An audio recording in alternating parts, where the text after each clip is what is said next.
actually worked for Ogle in admissions.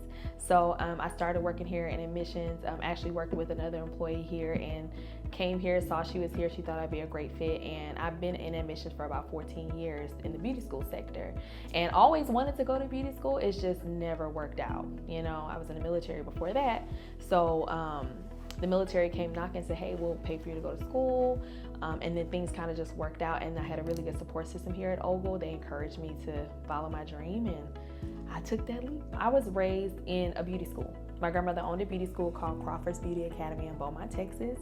But man, she just was that woman, you know what I mean? Like, she helped a lot of girls in our community, girls and guys in our community go to school. Sometimes she let them go to school for free just so they can follow their passions. And I grew up seeing all the services. I would sit in the classes and practice, and I was probably working with Marcel's as like a 7-year-old, you know?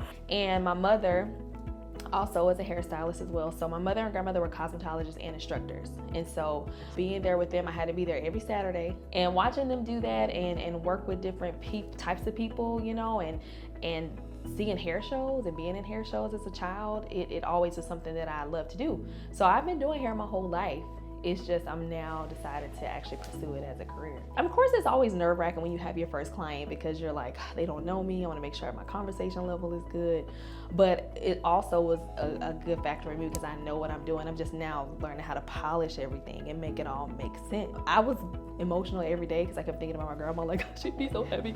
She'd be so proud of me, you know. But now I use it as fuel. Like, these skills are put into me. Like, this is my destiny. This is what I'm supposed to be doing. I think what surprised me the most was that you actually had to do work outside of doing hair. You know, there are like modules that you have to go through, and that shocked me. You know, in my mind, I'm thinking like, oh, should they teach you how to do hair? You do that, but you don't realize that there's also that chemistry. You have to learn about sanitation and, you know, different types of fungus and bacteria. You know, you don't think about that part of it. You know, even if you go get your hair done, you don't think of all the things that they have to do behind the scenes. Like, how do they know about your hair type and porosity? And, you know, you don't think about all those things. But it was very surprising to me. So I didn't realize that I would have work, that kind of work too. It helps kind of expand your knowledge a little bit better and make things make sense. Especially if you're a visual learner or if you're an auditory learner, your learning style, you hit everything. You know, you're gonna have hands-on, you're gonna have the visual side, you're gonna have the where you gotta listen. I mean, it's, you know, and then having videos, like, that helps. But I think long-term, me and my sister do want to continue to build our business. We do have a salon called Crown by Crawford in the Alamo Heights area here.